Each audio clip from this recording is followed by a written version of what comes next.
Thank you, French. Much shalom, greetings to you all. Not just my, but everybody's thanks go out to Yaakov for sending those fantastic pictures last week. They were a huge hit. It's so nice to see pictures of the things we read or hear about. Now, we're in a celebration season, my friends. And so, I hope you all had a great St. Patrick's Day.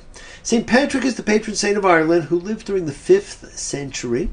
And I know it has become a festival of green and revelry, but St. Patrick is probably best known as the person who banished the snakes out of Ireland. And aside from the Moses-Aaron connection, he reminds me of the early Christian depictions of the Archangel Michael defeating Satan in the guise of a dragon or snake. And here's a model of that. So in honor of the Irish, here are parts of two songs honoring the Irish, slightly different political viewpoints, one by Paul McCartney, one by John Lennon, both being released in pretty close proximity to each other. Give Ireland back to the Irish. Don't make them have to take it away. Give Ireland back to the Irish. Make Ireland Irish today. And if you had the luck of the Irish, you'd be sorry and wish you were dead. You should have the luck of the Irish, and you'd wish you was English instead. No need to say who wrote which. The lyrics speak for themselves. And coming up this week, we have the spring equinox, the festival of Purim, and we will talk about them both, and Easter, which we'll talk about next time. Now, while I do try and leave all politics out of what we talk about, with those two political songs and watching news channels as much as I love to do, and how can you not these days, I've recently been reminded of that great Jennifer Warnes song by Leonard Cohen from her fantastic Famous Blue Raincoat album, First We Take Manhattan. They sentenced me to 20 years of boredom for trying to change the system from within. I'm coming now, I'm coming to reward them. First we take Manhattan, then we take Berlin. There are times I miss being a disc jockey, and I guess this is one of them.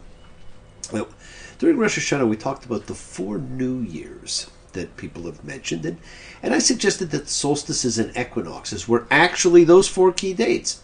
And we talked about what some of them meant. And as a brief reminder, they can be viewed as being legends of the seasons. And for spring, which is what we have now, we have the triumph of life.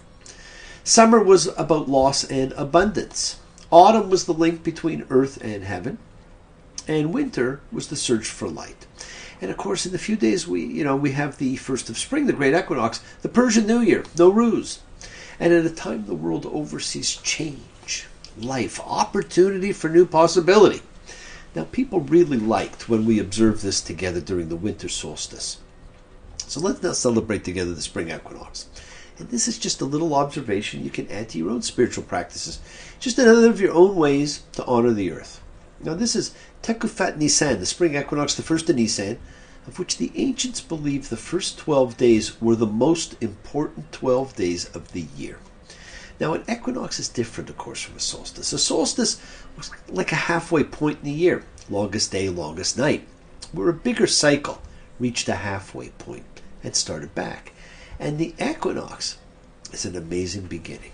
There are only 2, of course, and during them, everything is in balance. Everything is equal.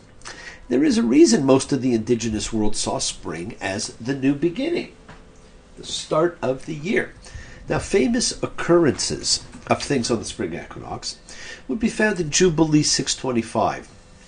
It records the first of Nisan as the day that the Lord commanded Noah to build an ark, and as the day Noah opened the ark and saw dry land and was able to leave.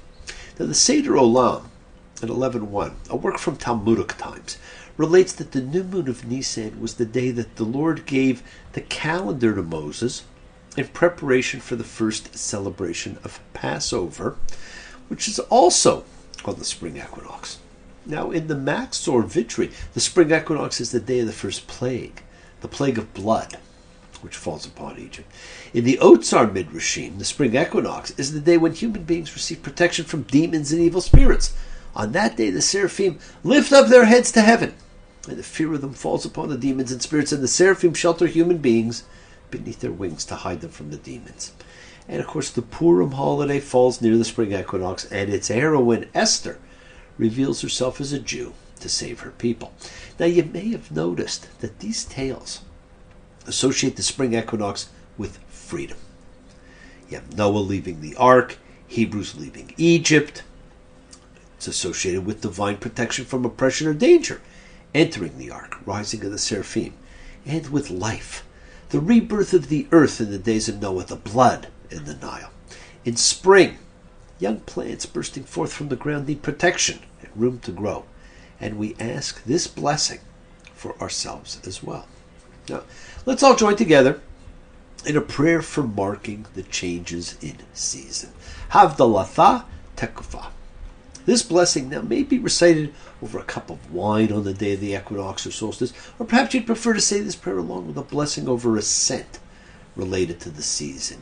We talked about those too. Flowers for the spring, fruit for the summer, leaves for the fall, pine boughs for the winter.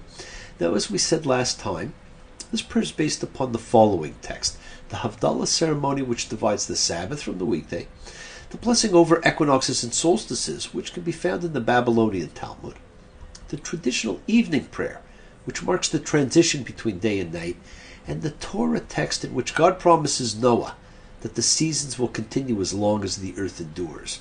And if you want, you can go take a look at that in Genesis 8:22. Baruch atah Adonai Eloheinu melech haolam, borei pri hagafen. Blessed are you, Adonai, our divinity, who guides the world, creator of the fruit of the vine. Barucha et Shekhinah Eloheinu ruach haolam, boreit isvei atzei vesemim. Blessed are you, great Spirit of God, who embodies the world, who creates fragrant plants, fragrant trees. Blessed are you, Lord our God, who guides the world, who makes creation, whose wisdom changes the times and turns the season, as long as the days of the earth endure. Planting and harvest, cold and heat, summer and winter, day and night shall not cease. Blessed are you, divine presence, who blesses the years. And of course, we have an intention for the seasonal transitions. We have an intention for all the prayers that we do. Kavanot Latekufat. For the spring equinox, we're going to borrow from the Song of Songs, 2:10 to 2:12. Arise, my beloved, my fair one. Come away, for now the winter is past. The rains are over. They're gone. The blossoms appear in the land. The time of singing has come. And the song of the dove is heard in our land. Have an awesome change in seasons, my friends. And at the end of next week, we have Purim, named because it was a lottery day. A pur was an Akkadian term, that is a Near Eastern, a Persian word, meaning lot. And it was for lot casting, like throwing dice, like Yom Kippur, another day of lot casting. Only here the lot was cast to determine the day of genocide.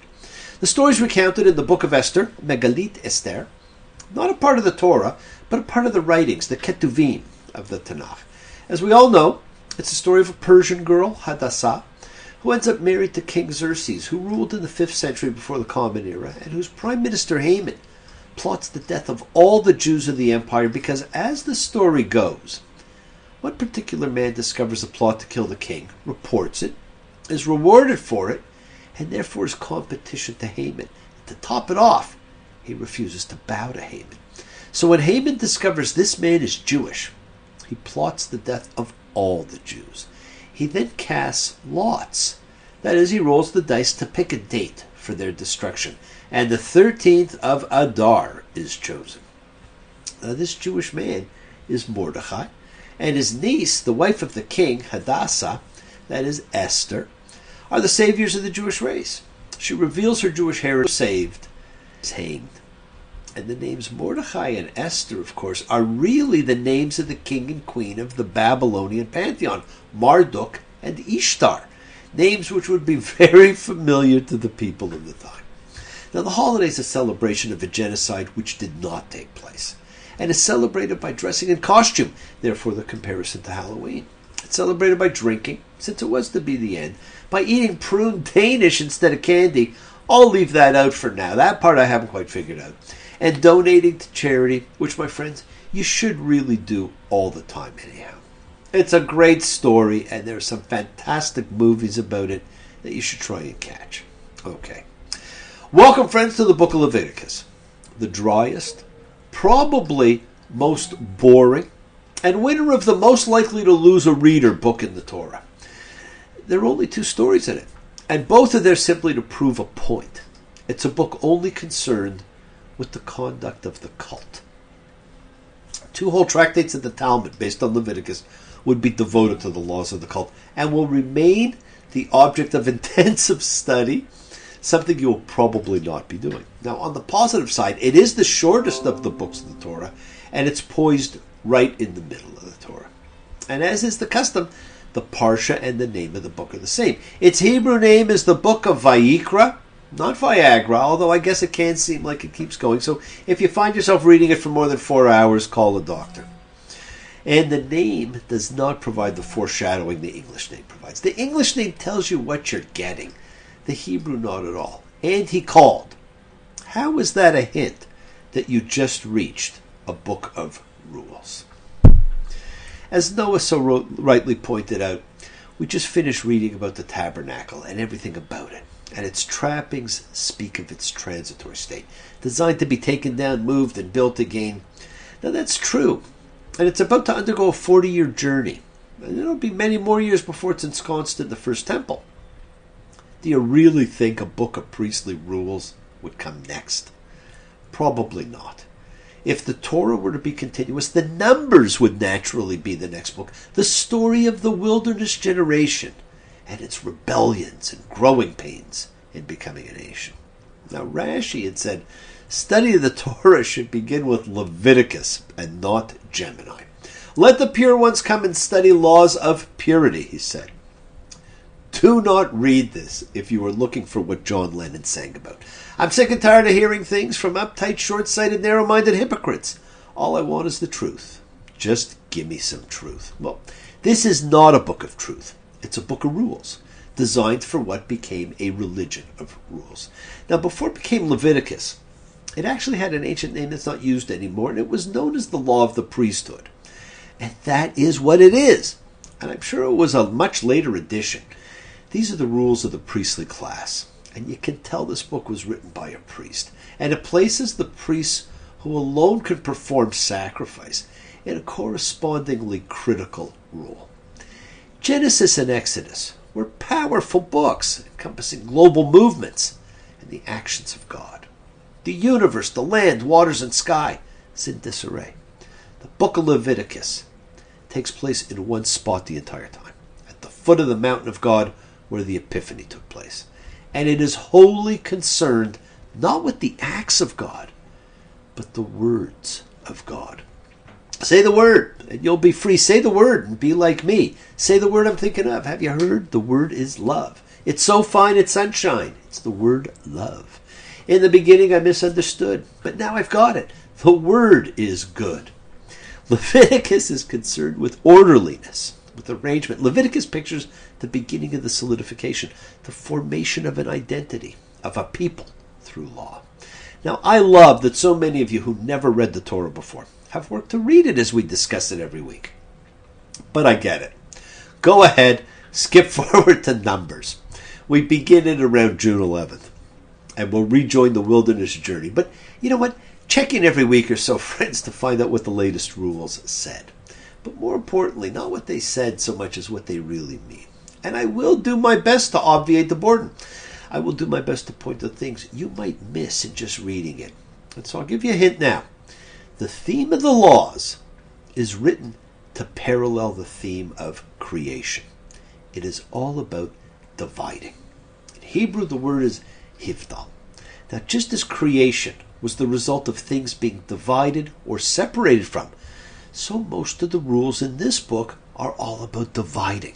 Now, that's true of sacrifices, of acceptable sexual relations, of foods, of everything that Leviticus is going to talk about. Now, I guess if you want your teachers to know the rules, start with the rules. And unfortunately, too many of our teachers simply have studied the rules but not given thought to them, and not fully understood the need to examine and re-examine them as God tells Moses we must do. The approach is fascinating. We get to see the place of the law in the development of the story of the people. Laws of how to behave towards other human beings, laws that bring identity, what to eat, religious ceremonies, holidays. The laws are not merely listed. They're narrated as words of God to Moses, and therefore are presented as an integrated component of the account. But the story stops being about Moses here. The laws are conveyed through him, but the book is about the laws themselves and the fact of their being revealed to the people. The only stories are about the priesthood, Aaron and his sons. More broadly, Leviticus does not develop personalities. It is about institutions, not individuals. Vaikira el Moshe, Vaidabar Yahweh Elah me, Ohel Moed Lemor. Leviticus 1:1. And he called to Moses, and the Lord spoke to him from the tent of meeting, saying, the scene has already been set in Exodus. A column of cloud or fire is visible at all times. A tent of meeting. The tabernacle stands outside the camp. Moses goes in and out of the tent, his face veiled and then unveiled, bringing laws from God. The book begins with God speaking from the tabernacle, thereby establishing the tabernacle from the outset as the visible, present entity among the people through which the divine word enters the world. That's it for excitement. This parsha deals with different types of offerings. Among them, burnt offerings, grain offerings, guilt offerings, sin offerings. I'll leave it for those of you who want to read about the different types in these first 5 chapters of the book to do so. The parsha ends with a reminder that it is a sin to tell a lie. But I want to talk about how it opens. Speak to the children of Israel, and you shall say to them, a human from you who will make an offering to the Lord. You shall make your offering from the domestic animals, from the herd, from the flock. A human. The laws of sacrifice begin by referring to the offerer by the species term, a human, Adam. Now Rashi gives a midrashic explanation for this, but we should note that the text next refers to the offeree as a person, nephesh, and then as a man, ish. And this is the same order in which these terms are used to refer to human beings in the book of Genesis. And so we have a link between the books of the Torah. And it makes a link between God's creation of humans on the one hand and humans' sacrifices to their Creator on the other. Creation and sacrifice are linked. Now, creation produces life. Sacrifice takes life.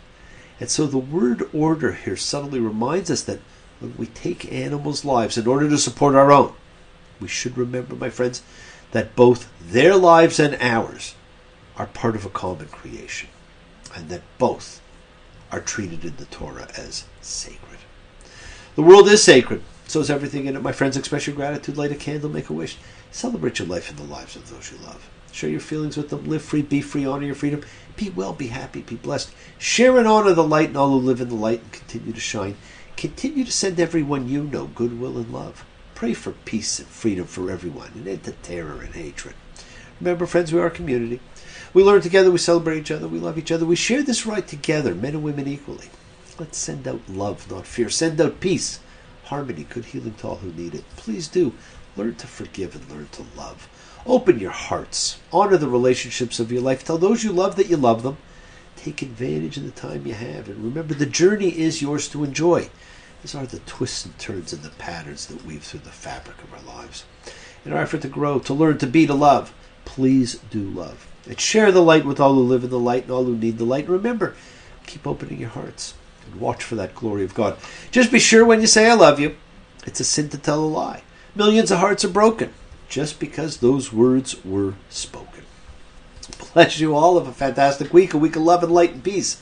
Healing. Thanks. Send your goodwill to those who need it. Keep on dreaming. Keep being. Keep teaching. Keep sharing. Keep shining. Keep spreading your holiness.